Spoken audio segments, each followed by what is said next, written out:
Hello good morning my students. आज अपना क्षेत्रमिति का एक टॉपिक है जिसका नाम है चतुर्भुज। तो सबसे पहले ऊपर हेडिंग लिख लो, क्षेत्रमिति चतुर्भुज। अब ये चतुर्भुज से रिलेटेड टॉपिक कौन कौन से होंगे इनको अपन डिटेल से पढ़ेंगे। तो चलिए करते हैं शुरुआत बेटा जी। ओके, आइए। अब देखिए एक टॉपिक अपना जिसका नाम है चतुर्भुज, ठीक है। चतुर्भुज से रिलेटेड एग्जाम में 3 प्रकार के चतुर्भुजों को विशेष करके याद रखना आप लोग। कौन कौन से? नंबर 1, ध्यान से सुनिएगा,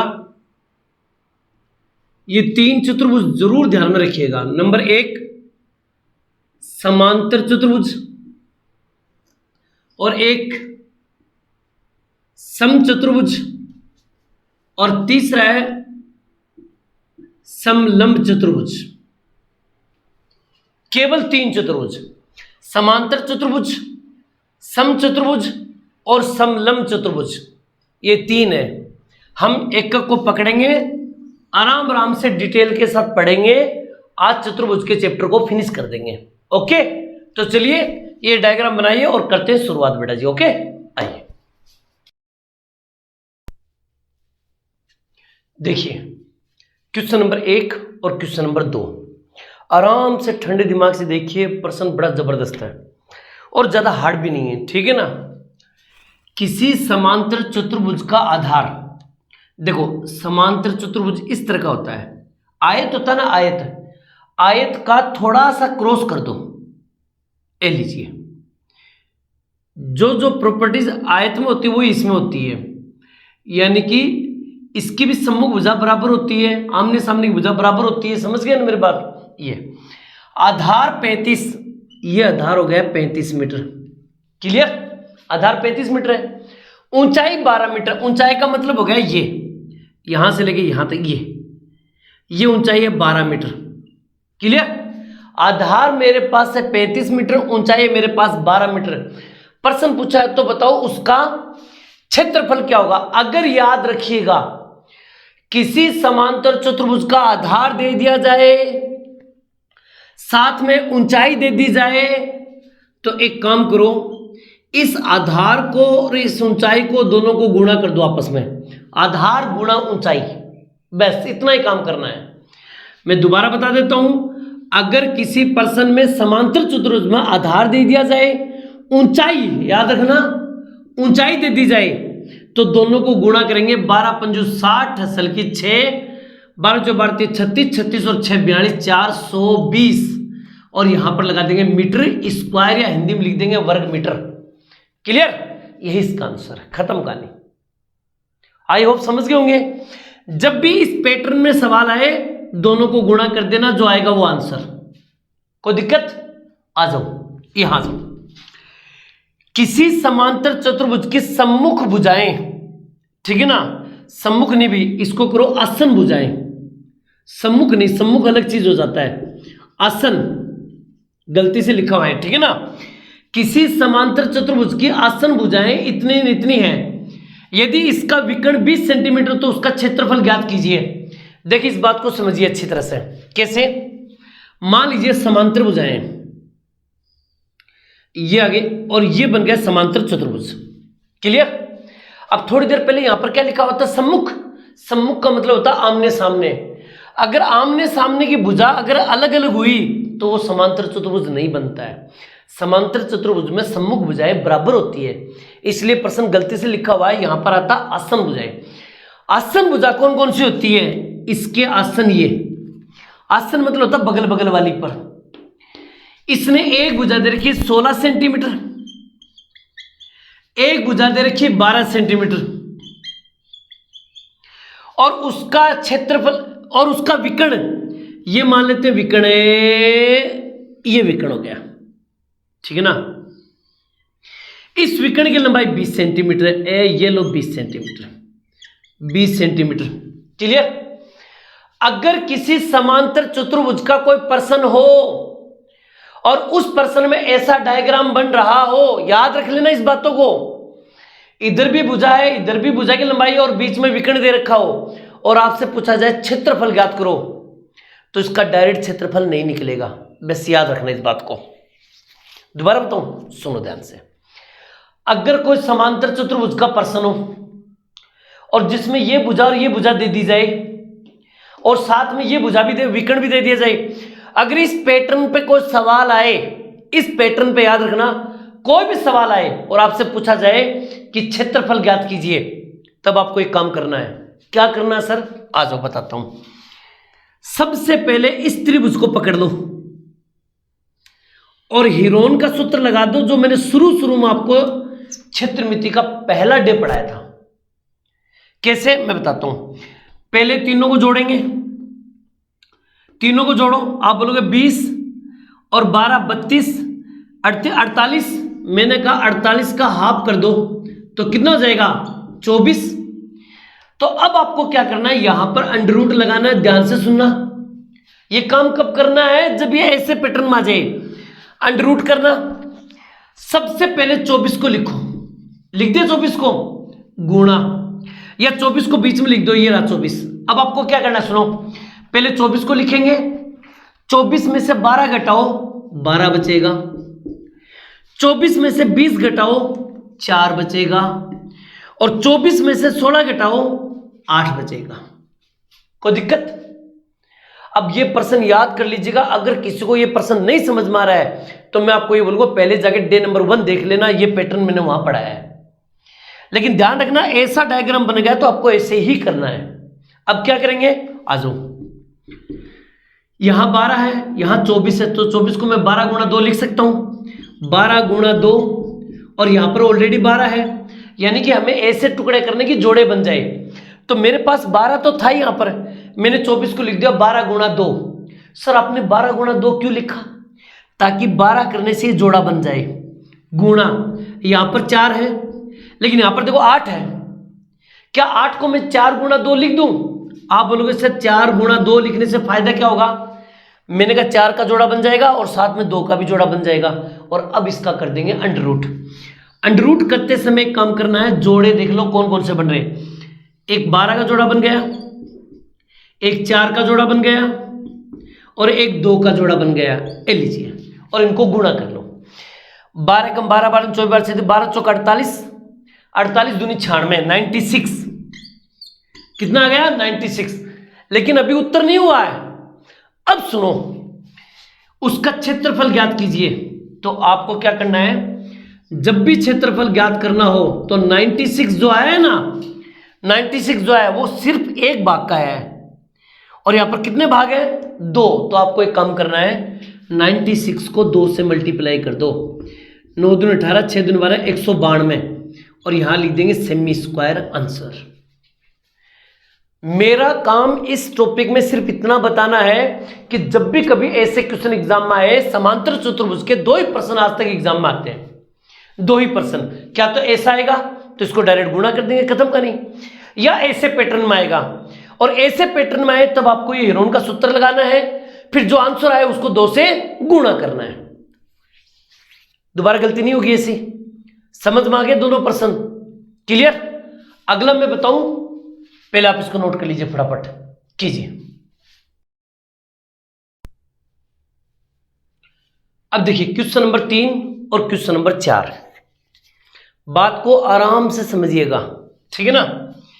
किसी समचतुर्भुज के विकर्ण की लंबाई, देखो आपको पता है ये वर्ग होता है, ये वर्ग है, वर्ग को थोड़ा सा क्रॉस कर दो, लीजिए वर्ग को थोड़ा सा क्रॉस कर दीजिए, लीजिए ये बन गया समचतुर्भुज, जिसकी चारों भुजाएं हमेशा समान होती है, चारों भुजाएं बराबर होती है। याद रखना इस बात को। समचतुर्भुज के विकर्ण की लंबाई, एक तो विकर्ण की लंबाई ये हो गई और एक विकर्ण की लंबाई ये हो गई, 2 विकर्ण की लंबाई है।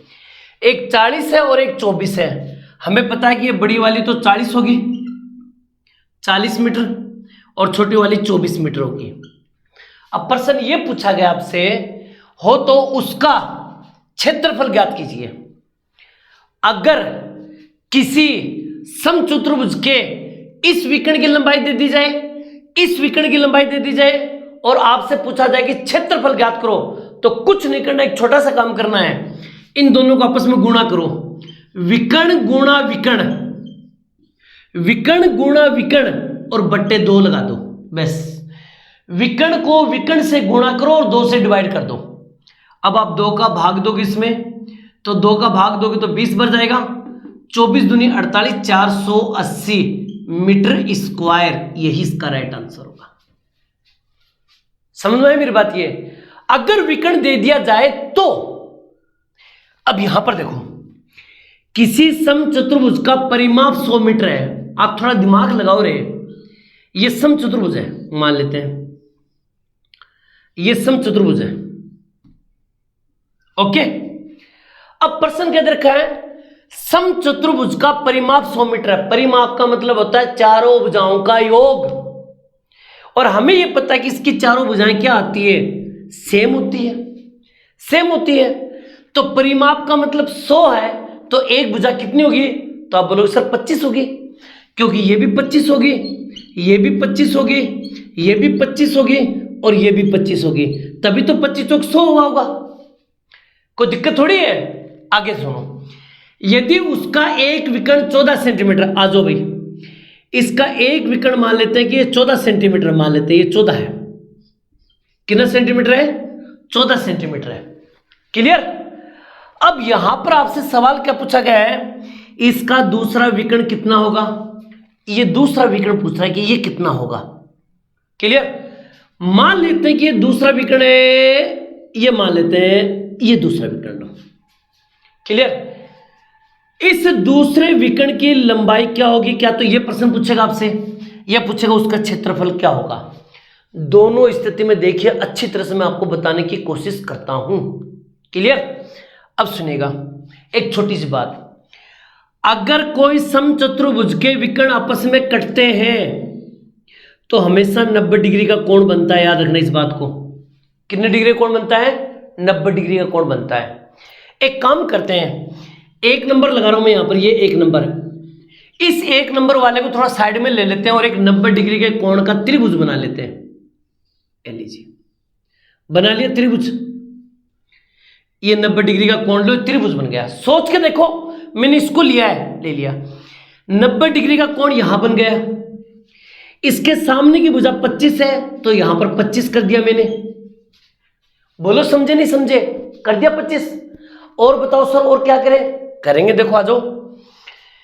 अब मुझे ये बताओ, ये पूरी की पूरी भुजा कितनी थी, 14 थी, तो इसका हाफ हाफ हो जाएगा 7 7, तो एक भुजा इसकी 7 हो गई। अरे क्लियर, याद रखना, ये मैं जो ट्रिक बता रहा हूं ना आपको, याद रखिएगा। जब कभी क्वेश्चन के अंदर आपको दूसरा विकर्ण पूछा जाए या क्षेत्रफल पूछा जाए, परिमाप दे दिया जाए, तो इस तरह से आपको यह काम करना है। 25 25 25 25 आ गया, विकर्ण था, एक भुजा 7 हो गई, तो मैंने 7 ले लिया, और इस एक डायग्राम को मैंने साइड में ले लिया। 7 25, याद करो मेरे क्षेत्रमिति का साथ तीसरा है, चौथा या तीसरा डे है, जिसके अंदर मैंने आपको पढ़ाया था समकोण त्रिभुज।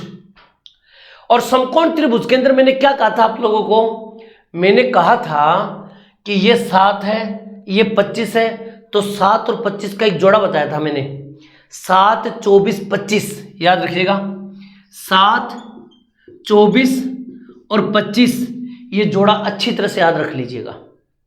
ये 7 है, ये 24 इसका मतलब यहां होगा, और 25 ये हो गया, क्लियर।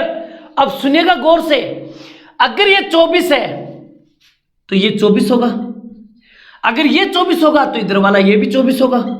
बोलो हाँ है ना।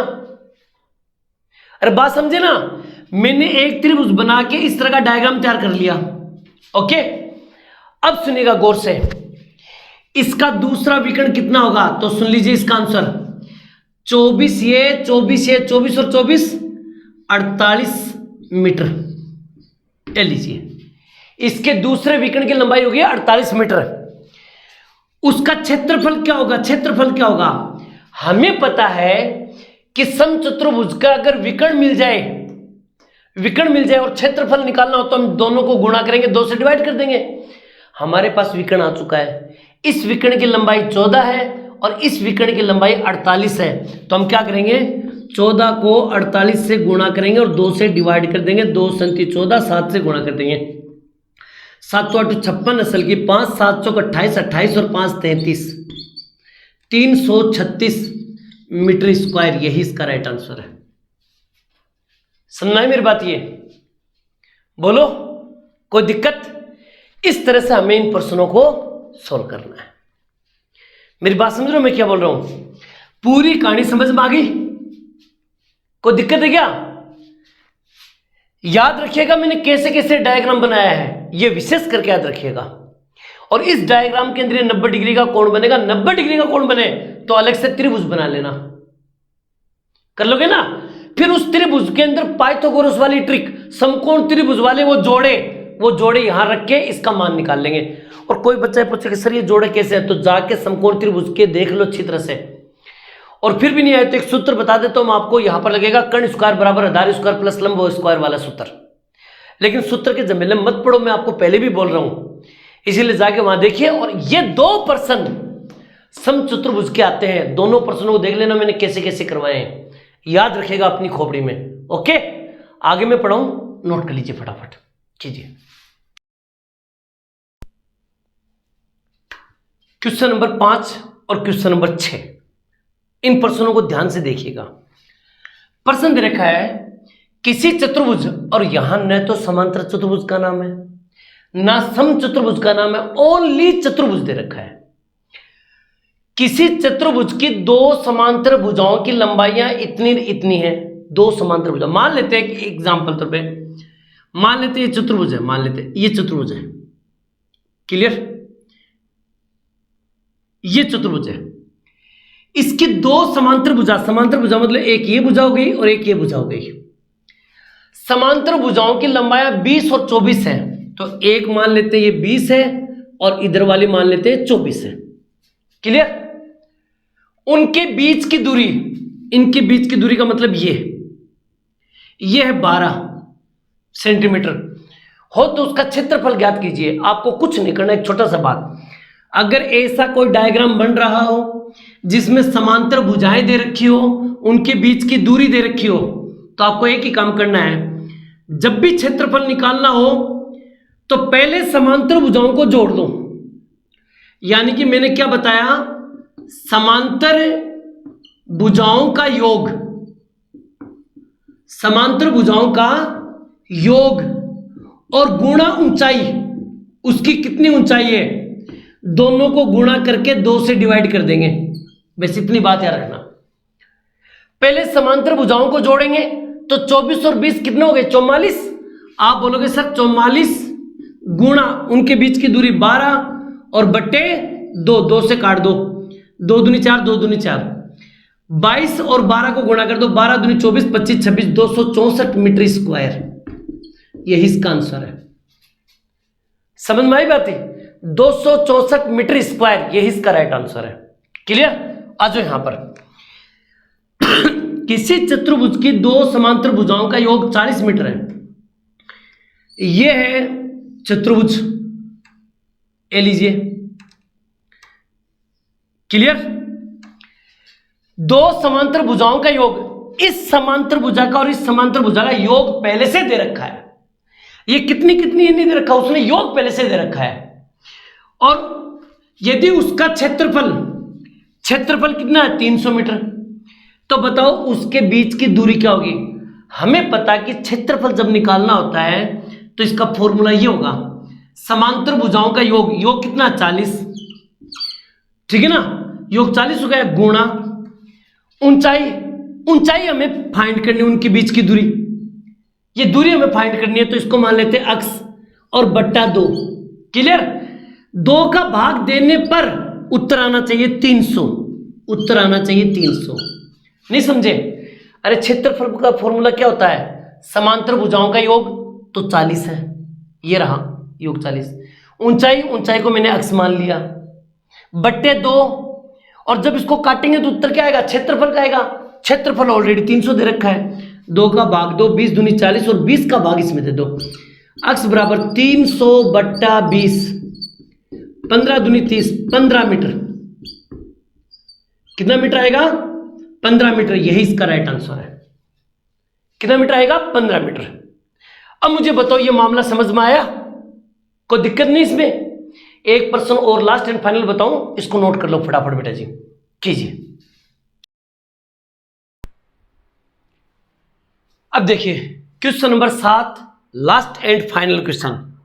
अगर चतुर्भुज से रिलेटेड एग्जाम में प्रश्न आते हैं तो इन 7 प्रश्नों को विशेष करके याद रखिएगा। ज्यादातर मोस्टली क्वेश्चन आता है एग्जाम में समांतर चतुर्भुज से रिलेटेड, बाकी इनका जो रेखागणित होता है, ज्योमेट्री होता है, उसमें ज्यादा इनका भूमिकाएं रहती है, ठीक है ना। फिलहाल क्षेत्रमिति की बात करते हैं। समलंब चतुर्भुज आखिर ये होता क्या है? देखिए, ये होता है समलंब चतुर्भुज जिसका एक छोर लंबवत हो, ठीक है ना, और दूसरा छोर मान लेते हैं इस तरह से होता हो। ये मान लेते हैं ये समलंब चतुर्भुज है। क्लियर? समलंब चतुर्भुज है। प्रश्न क्या दे रखा है? विकर्ण की लंबाई 18 है। मान लेते हैं ये विकर्ण है। इस विकर्ण की लंबाई कितनी है? 18। क्लियर? समझ गए? यदि विकर्ण पर उसके सम्मुख शीर्षों से, विकर्ण पर उसके सम्मुख शीर्षों से डाले गए लंबों की लंबाइयां, इसके ऊपर डाला गया लंब एक तो ये हो गया, और यहां से डाला गया लंब एक ही हो गया। मान लेते हैं इस लंब की लंबाई है 6 मीटर और इसकी लंबाई है 10 मीटर, ये दे रखा है, और विकर्ण की लंबाई है 18 मीटर। प्रश्न पूछा गया है कि उसका क्षेत्रफल ज्ञात कीजिए। आराम से कर देंगे, कोई दिक्कत वाली बात नहीं है। क्षेत्रफल ज्ञात करने का सीधा सीधा तरीका याद रखिएगा। क्षेत्रफल बराबर ये जो डाले गए लंब है ना, इन लंबों की लंबाइयों का योग, यानी लंबों का योग, लंबों का योग गुणा विकर्ण, जिस विकर्ण के ऊपर डाला गया है, और बट्टे 2। बस इतनी सी बात याद रखना, ठीक है ना। बहुत कम चांस है प्रश्न आने का, लेकिन फिर भी ध्यान रखना। लंबों का योग 10 और 6 कितने हो गए? 16, गुणा विकर्ण, विकर्ण कितना हो गया? 18, और बट्टे 2। 2 निम 18, 9 आ गया, और 16 निम 144, 144 मीटर स्क्वायर। यही इसका राइट आंसर है। क्लियर? इसी के साथ चतुर्भुज का चैप्टर कंप्लीट हो गया है। आई होप कि ये चैप्टर आपको बहुत ही अच्छी तरह समझ में आया होगा, और अगर ये समझ में आए तो बेटा अपने फ्रेंडों को भी ये जरूर शेयर करें और उनको कहें कि मैथ के अंदर सारे टॉपिक मैंने टॉपिक टू टॉपिक डाले हैं, एक बार पढ़ के जरूर देखिएगा। ओके बेटा जी। और जो बच्चे कंटिन्यू पढ़ रहे हैं वो अपने नोट्स तैयार करो और बढ़िया प्रैक्टिस भी बढ़िया करो बेटा जी। ओके, कीजिए बेटा जी। मिलते हैं नेक्स्ट वीडियो में, तब तक आप लोगों से अलविदा। जय हिंद, जय भारत बेटा जी। थैंक यू बेटा।